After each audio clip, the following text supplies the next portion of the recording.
Welcome to the Blue Cafe. We bring you stories of faith, love, and devotion. Yeah, just kidding, please help us grow by hitting that like button. Now on to the story. I saw my husband and my sister naked in my kitchen. I can't move. If I move it becomes real and I have to accept what I saw and think of what's next. I came home from work early and saw my sister's car thinking maybe she was dropping off some food from her job. But no, I walk in and see my husband and sister naked in my kitchen. The kitchen I paid for. As soon as I registered what I saw, I got into my car and left. I kept driving, just driving until I found the hotel I'm at now. I don't want to believe it. I don't know what to do. My sister, my only family, and my best friend, the one who's supposed to be there for me and support me. My husband, my person, my other half, the one who's supposed to love and respect me. The two most important people in my life have ruined everything. I've blocked them both on my phone.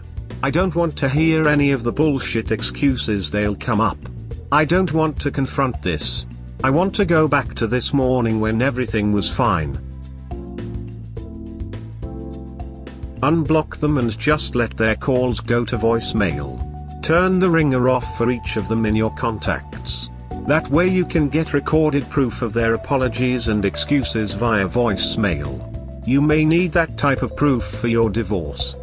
This is good advice. I hope Op sees this. I wouldn't have thought of that. Goodness, my heart breaks for the Op. This is devastating. Ditto. My heart literally wrenches for Op. I don't understand why people are so ducked up. Update: I saw my husband and my sister naked in my kitchen. Sorry for not replying to comments and not updating, things have been hectic. I didn't think I needed to explicitly say this, but by naked I meant they were butt naked and ducking in the kitchen. I admit mentioning that I paid for the kitchen was odd and kinda funny. But anyone that knows me knows that the kitchen is my pride and joy, so yes, when I saw my sister and husband ducking in my kitchen it stuck with me. And yes, they did see me. When I got to the hotel I cried for a few hours and then I just wanted to tell someone, anyone. The two people I would talk to when something happened in my life were the two I needed to talk about, and it was 11 something in the evening, so I wasn't going to disrupt my friends' evenings and burden them. So instead I came to Reddit thinking not many would see it. The response I received was overwhelming. I want to say thank you to everyone that sent me kind words and advice. Thank you so much for all the virtual hugs. I only commented once, that is because I had so much to think about and do. I appreciate all the love and support. There was so much amazing advice given in the comments, although a lot of it was American-based. I still appreciate it. But one thing I did see a lot was to unblock them and keep the texts and calls as evidence, so I did do that. After posting and another good cry, I knew that I had to get my shit together. I didn't have my sister or any family to help, so I had to do it myself. I started researching what my next steps were. In the morning, my friend called me saying my sister contacted her wondering if I had been in contact with her. I told her what happened and she very kindly offered her spare room and her day off work to help me sort stuff out. I called in sick at my job and my friend helped get things done. I got in contact with my friend who works at a bank and she helped me start sorting my finances. My friend also found me a lawyer to consult with. After my phone consultation with the lawyer, I was so overwhelmed.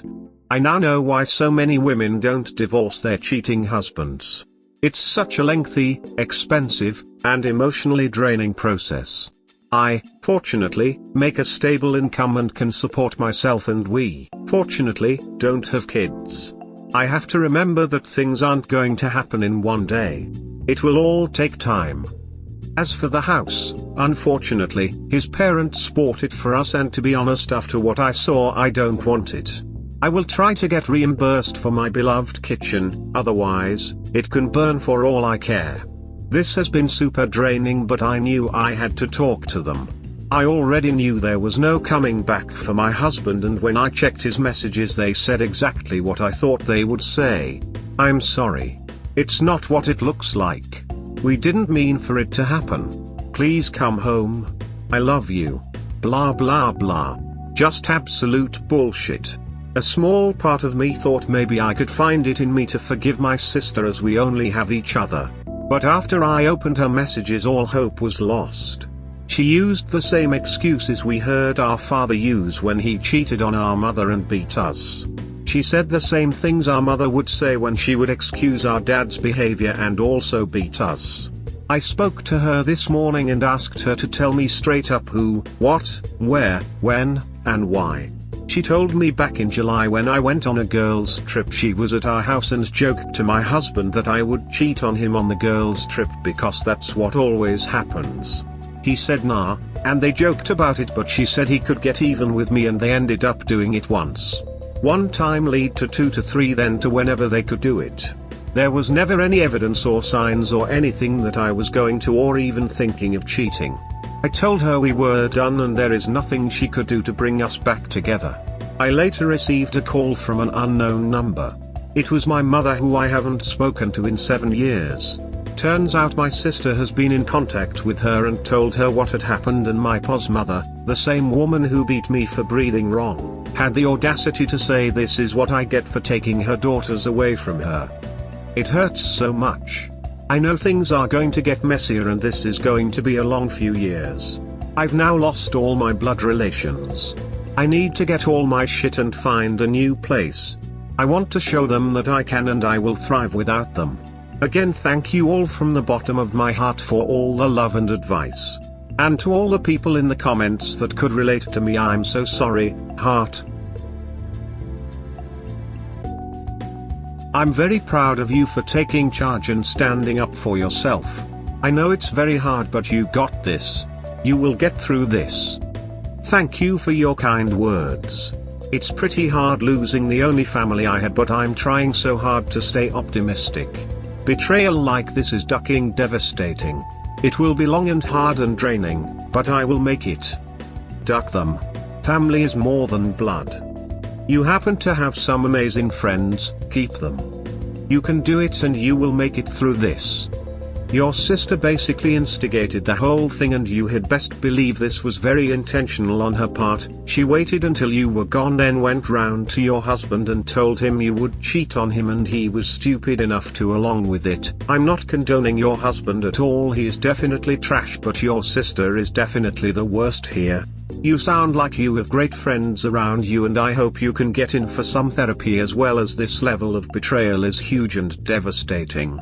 Make sure you tell everyone exactly what happened and shame both of them. No one will think worse of you, they will see them for the disgusting assholes they both are. Thank you for your comment. It's a hard pill to swallow, but yes, she did instigate the whole thing. Why? I don't know. And my ex-husband is very stupid and pathetic to go along with it. We hope you have enjoyed today's episode. Please comment, like and subscribe. Cheers. Have a wonderful day or night, wherever you are.